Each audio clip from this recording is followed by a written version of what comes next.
Now we've talked through the theory, for want of a better word, let's hear BussPressor in action. I've got an audio file loaded here, and I've got BussPressor to be set as neutral sounding as possible to start off. This is despite the ratio being set to compress the audio at 3.5 to 1, and the attack set to 2 milliseconds. The release is set to auto, and I have no makeup gain applied, and the dry parameter is set to off. I'll start playback in a second, and when I do, I'll reduce the ratio to around 2 to 1, whilst also adjusting the threshold trim so that it starts to trigger more of the louder parts, the transients of the signal. Here goes. Keep your eye on the meter to see where the compression starts to take hold.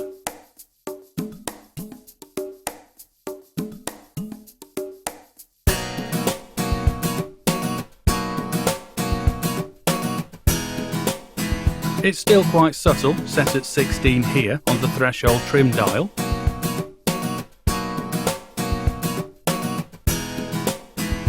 And I'll stop playback. And really that's what I suggest you do if you don't want to use a preset as a starting point.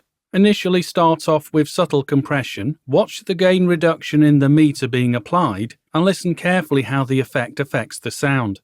But as we all know, there are no rules. So alternatively, zero your threshold trim dial and set the ratio to be more severe, maybe around 6 to 1. Now if I start playback, you can see the gain reduction being applied is much more intense and deeper into the audio file's dynamic volume level. And as I adjust the threshold further, the inevitable compressed volume reduction occurs. So I'll bring it back to 0. I'll adjust the ratio to 3 to 1 and note the gain reduction is now around 9 decibels. So I'll adjust again to squash the dynamics less. Okay, that's better, of around about 5 dB of gain reduction. To compensate, I need to dial in around 5 decibels of makeup gain. In fact, I can go a little higher, closer to 6 dB of makeup gain.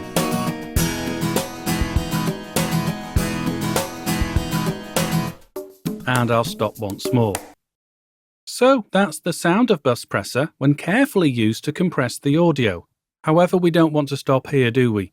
If your compression is sounding a little flat and you want to reintroduce the dynamics of the original signal, well, of course we can do that. So we'll now think about using parallel compression to breathe more life into it. Now I just need to return the makeup gain to 0 because once I start blending the dry and compressed signals together, the output volume will climb. Despite the dry dial being switched out at the moment, I want to reduce the dial to its quietest setting of -30. So now I can switch it in.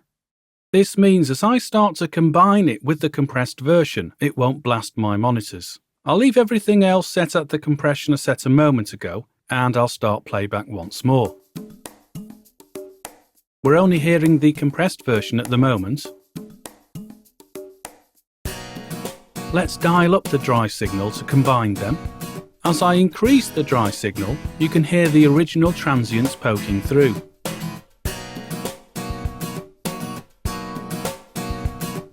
And as I get closer to 0, we get a nice parallel compressed blend.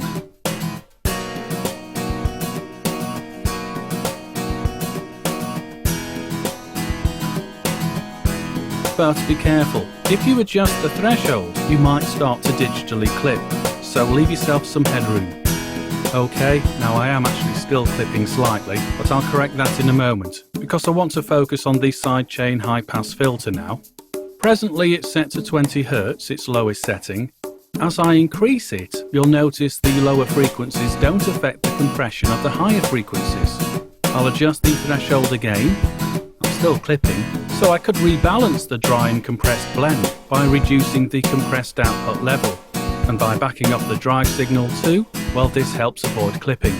Notice now the meter barely flickers, set at 2 kHz for the high pass. As I take it to 20 Hz, it starts to respond again, indicating that the lower frequencies are now affecting the compression. I'll raise it up to 2 kHz once more, and then back down to 20 Hz. So that's PSP BussPressor in action, And as you saw and heard, it is relatively easy to control. However, once you start adding in parallel compression, as we did there, you do need to be careful about clipping. Right, I'm going to finish up for this tutorial, so I'll see you in a moment.